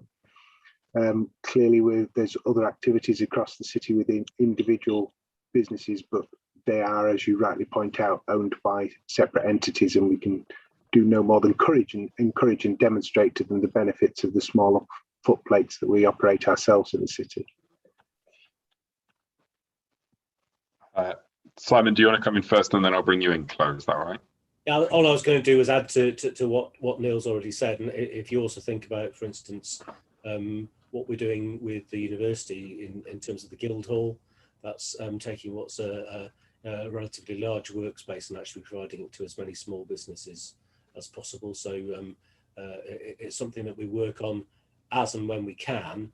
The reality is our own portfolio of spaces, which is largely small workspace, is almost entirely let, which all that does is show that you're absolutely right in terms of the demand there, Councillor Douglas. As beyond that, our job is to try and influence the people that do own the buildings, and obviously that provides less of a direct route in terms of really being able to do what we can without significant amount of resource to do anything further with it. It's the nature of some of the bids that we've put in for both Levelling Up Fund and also the Community Renewal Fund, also to do more around that. But we are very dependent on trying to find external funding at significant levels to help with some of those initiatives, but they're very much forefront of our minds in terms of how we support the entrepreneurial spirit of the people of York, particularly to get small businesses off the ground, and workspace is a really important part of that. Councillor Douglas. Thanks. I just wondered about Coppergate as well, because obviously that has got significant challenges. It's all large floor plate down there, and the council is the freeholder as well of Coppergate. So how does the council engage with the leaseholder over that and try and encourage change in that area of the city as well? We're actively engaged with a series of tenants, because there are head leaseholders and then there are subtenants in respect to that. So it's a quite complicated arrangement at Coppergate. And the head leaseholder is currently marketing their interest within the Coppergate, and they're doing that publicly, and we're engaging with that head leaseholder and indeed those people who may be expressing an interest in the Coppergate head lease. But there are a number of tenancies in there that have got a number of years to expire. So there, in terms of the current occupancy, I think there's a relative certainty that they will continue unless those businesses, as unfortunately we've seen at a national level, don't continue as businesses. So their commitments to the Coppergate are, should we say, medium term in terms of the current lease arrangements. But clearly we're looking to work with the current and prospective head leaseholders to encourage, as we've just talked about on Coney Street, a potential remodelling of those footplates to make them more user-friendly in terms of the business demand that actually exists in our city. And Councillor Douglas. Sorry, this is, yeah, thanks for that, Neil. I appreciate that. And this is more of a comment, really. I think that there's a fine balance to be sought here between understanding what the commercial space needs are in the city, and also the drive there will be for some landlords to, or leaseholders and freeholders, to want to convert that commercial space into residential under permitted development rights. And I think while we really need to think about that balance. So, you know, making, we did ask for an application for a direction for the city centre, and I'd really like to see that get underway for that purpose. Thank you, Councillor Douglas. I think with that, unless there are further points to be raised now, we will note item 4, the quarterly economic update and skills plan, and thank officers for that very much indeed, and also thank our speakers as we did previously again. I note the time. Would members be happy with us to proceed on to agenda item 3, or would you like a short break? Councillor Orrell, were you about to say something? Go on. Keep going, Chair. Keep going. If anybody is not happy for us to keep going, please privately message me in the chat and I will be more than happy to do a break. But I think we should proceed as rapidly as we can, unless any member needs a break. So with that, we will move to agenda item 3, which is Q4 Finance Monitor, which obviously is out of order. So I would invite officers to introduce that report, please. Thanks, Chair. I'll take that. The report presented to the committee covers the year-end finance and performance report for the Economy and Place Directorate. It summarises data that was considered by Executive on the 24th of June last month, this year. From a financial perspective, it was an incredibly challenging year for the Council and the Economy and Place Directorate in particular. The report shows that the Directorate had a gross shortfall in its budget of £9 million. This shortfall was made up of 1.9 million additional expenditure pressures and £7 million shortfall in income.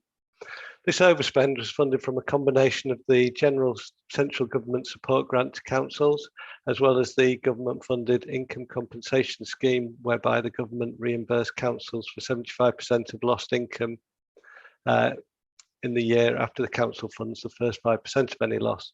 Paragraph 14 in the report details that of the shortfall, 6.1 million related to shortfalls in sales fees and charges. And of this 6.1 million, we were able to reclaim 4 million from the government, but the remaining 2 million fell on the council to fund.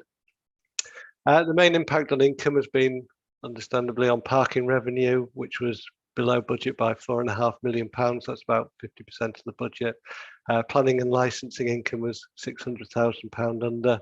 That's about 25% of the budget. Commercial waste, 700,000, again 50% of the budget. There was also lost income from the Make It York rent and general commercial rents, which were not eligible for the compensation scheme, so the council had to fund those from its COVID grant. With regards to expenditure, the Directorate faced COVID-related pressures totalling just under £2 million. Of this, 1.2 million related to the micro grant scheme that you were discussing in the previous report. That involved the payment of grants of up to £1,000 to 1,100 businesses. The other costs related to additional waste costs, as there were extra staff required to deliver the socially distanced service throughout the year and to cover times where there were higher sickness levels. There are also additional costs relating to personal protective equipment for frontline services. As the pandemic had a significant impact on finance, it's also clear that it had a significant impact on a number of performance areas: use of public transport, city centre footfall, percentage of shops vacant, numbers of people claiming universal credit, all worsened during the year or reduced in performance. The key really is how quickly these indicators bounce back as the restrictions are lifted. Annex 1 looks in further detail at the indicators supporting the council plan relating to the economy in place, and Annex 2 shows the latest KPI dashboard. I'm more than happy to take questions, but we've also got James and Neil. If there's any particular issues around performance, they'll be happy to take them as well. Brilliant. Thank you very much, all of you. That's much appreciated. I see a hand from Councillor Taylor. Yeah, it's me again, Chair. Thank you. Thank you, Patrick. One of the greatest variances, which you didn't speak about, was the development management, which varies by 396,000, but it's a considerable percentage compared to the budget. Is that the detail in paragraph 10, or am I misunderstanding that? Can you give us a bit more explanation?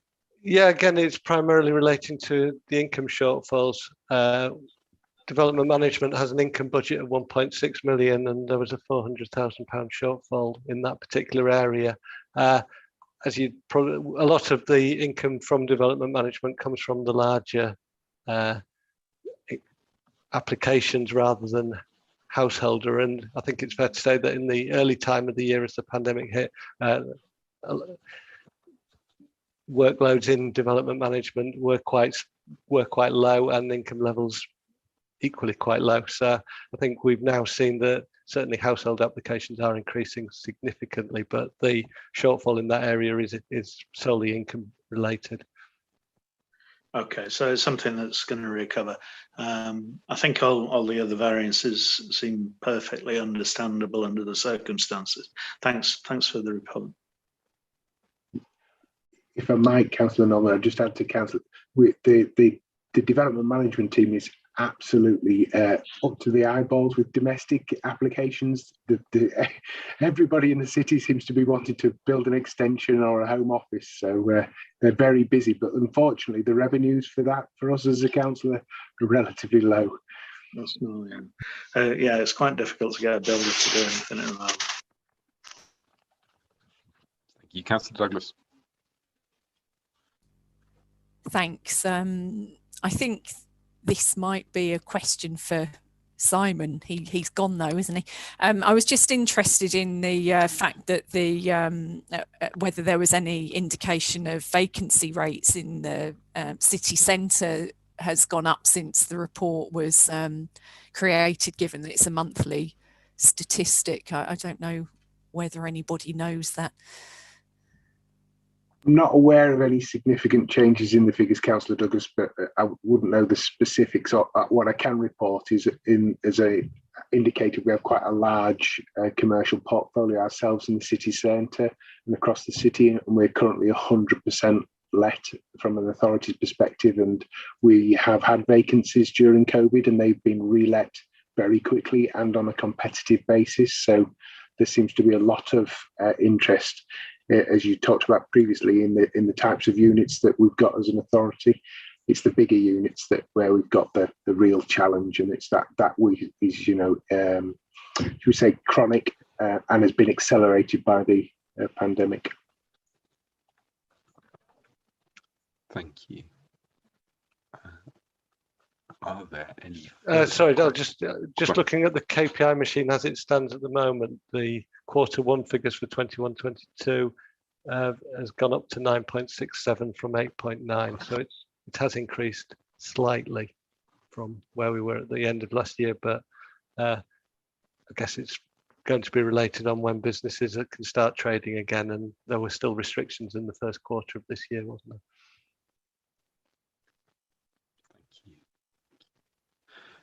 Just going to getting around sustainably section. I note the continued decline in cycling and the increase in pedestrian routes, both of which I think make, obviously the cycling thing has longer issues behind it than just COVID, but it clearly has been worsened by COVID. And I apologise if I'm missing something that's clearly in the report, which happens all too frequently. But has the number of car journeys in the city seen a similar decrease? So I'll take this one if you want, Chair. So all travel modes have seen significant reductions between 1920. So rail's seen a 90% reduction. Park and ride saw an 81% reduction between 19 and 20. Bus saw a 75% reduction. As Patrick just alluded to, parking income saw a 50% reduction in terms of income from parking. So cycling's 16% reduction and walk-ins 8% reduction. I think what they probably reflect is a change from people using those active travel modes to commute to work to using those for exercise purposes. So I think we've seen a transition in the way active travel is being used by our residents. And I think the sort of longer term trend, it's no surprise to see in 2014 a big bounce for cycling on the back of Tour de France coming to the city. You see exactly the same bounce when the Olympics visits the city, and you saw that in terms of sports participation levels in London around 2012. I think, as I say, I think the last year of pandemic, schools and colleges, universities with doors closed, the work from home directives, I do think 2020 needs to be taken with a big pinch of salt. I think that's a fair point. But I mean, I would point out that 2019 was not a wonderful year for cycling either on those statistics. I guess kind of my question really is any of that reduction in cycling people moving from cycling as a commuting tool to people to car-based transport? I don't think we're seeing that as a necessary trend. I think we're seeing more people working from home, pre-pandemic even. We're seeing that obviously exacerbated massively with the pandemic, but I think that's probably a trend to stay as well. You only need to look at West offices, the station cycle parking, to see that actually those places are, empty, completely empty at the moment. And I think that's part of the reason. But I don't think we're seeing a shift back to the car. Okay. May I chip in, Chair? That I concur with what you're saying, and I thought it was astonishing that bus passenger journeys, according to this table, had remained relatively constant, while cycling had dropped off substantially. bus journeys dropped by about 75%. I'm not sure which.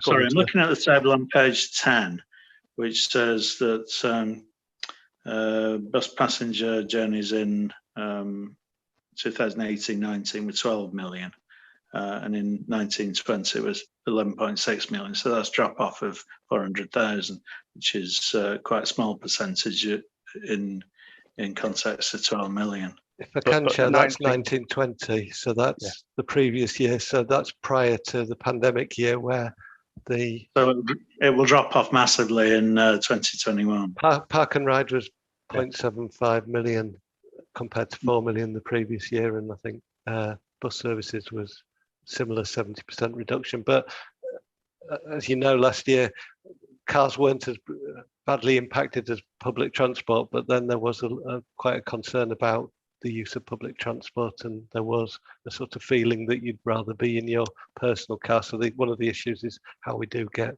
people back onto public transport. So again, it's about the bounce back rather than 2021 in isolation.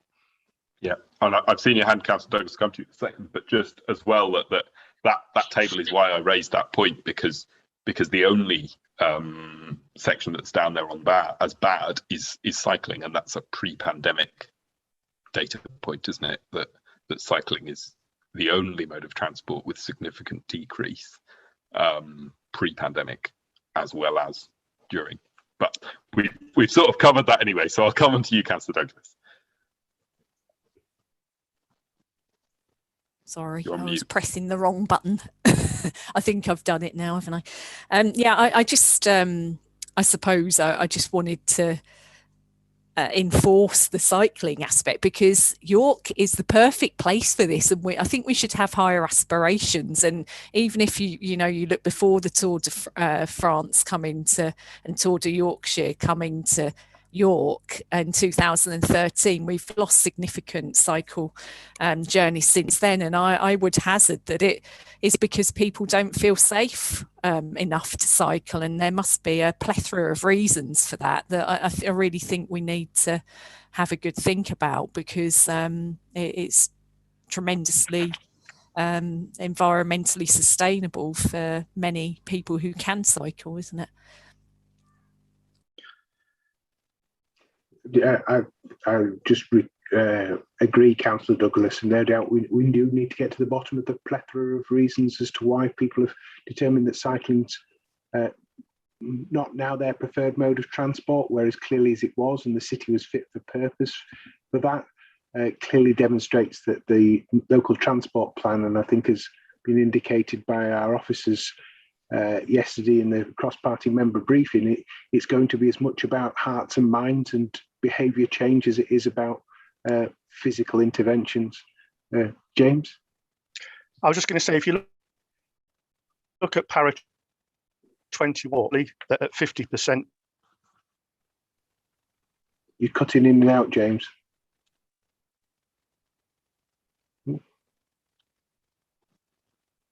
Not sure.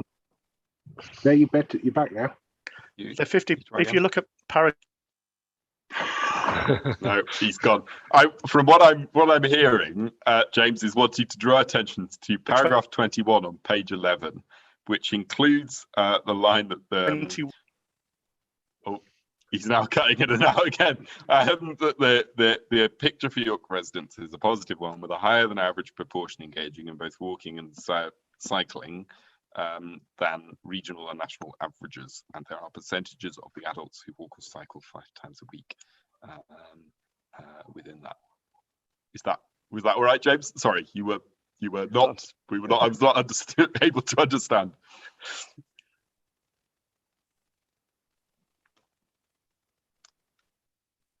Is there any further questions on that or any other part of the report? No. Very well. Thank you very, very much to officers, to Patrick and Neil and James there for that report and answering questions on it. So with that, we have noted agenda item 3. Agenda item 5 is the work plan on pages 67 to 70. I think that is an ongoing conversation at the moment, but you will note that we have currently planned a forum in September for an update on strategies and major projects and planning, and in November currently planned a session on economic strategy, and then in December that the forum will be on the local transport plan. I think there was some debate about switching the forum and the scrutiny session there, so that we are discussing the local transport plan in full scrutiny. And I think that that's kind of the main point. I also note that I have received notification from a member about the bus improvement strategy and the desire for that to be scrutinised at some time. I think we will struggle to fit it in to a full scrutiny at this rate, but I think that's potentially something that we could ask for a commission slot on going forwards. Neil, I see you've got a hand. Yeah, just to say that the council's been asked to submit by the Secretary of State by, I believe it's the 1st of October, our bus service improvement plan. So that will be submitted at that time. So again, in terms of just your consideration in your forward plan, if you want to engage in that process, that would be prior to the, I believe it's the 1st of October submission. But it's intended to be a live document and will be reviewed annually. So again, it may be something that, if time doesn't permit, you'll review afterwards and then make recommendations for further iterations. I think my view would be that it would be very useful for us to have reports as it progresses, but it's very good to have some scrutiny on it before it is submitted, if possible. Whether that's through this or through a commission slot, I don't know, but I think that's a conversation for me to have with Councillor Crawshaw. If you do, if you take that conversation with Councillor Crawshaw and James, then that'd be fine. Councillor Douglas. Right. Yeah, I just I think it's really important that the local transport plan is scrutinised in public before it goes through to executive. So, Chair, I'd really like to suggest that you have a look at the scheduling to see how we can swap the meetings around. We did talk about this last time, didn't we? I think that's still as important now. Yeah, I completely agree. I think that's the fairly unanimous view of the committee. So I think we should proceed with that where possible. James, if we were to swap those two dates around, would that give us sufficient? Would that be in a right time for us to scrutinise that? When we wanting to look at LTP, sorry, in December. So that at the moment we have two slots, one on the 3rd of November and one on the 21st of December. I think either of those fall. My preference would be December, because I think we'll be that gives us a nice timeline to get. But I think either of those could work. In all honesty, we can talk about that would be a pre that decision being made. It would be December session. I think what we've worked on our timelines is, given the comments made by this committee last time round, is that we would bump the executive to January to give you a chance to do that pre scrutiny of LTP. That would be brilliant. Okay, well, I would perhaps suggest then that we keep what we're going to discuss as per in the transport plan, but that we request that we move our full scrutiny on the 3rd of November to the 21st of December, and we move our forum on the 21st to the 3rd of November. Then everything should fit in nice and neatly, and I will have a conversation with Councillor Crawshaw about that and about the bus improvement strategy.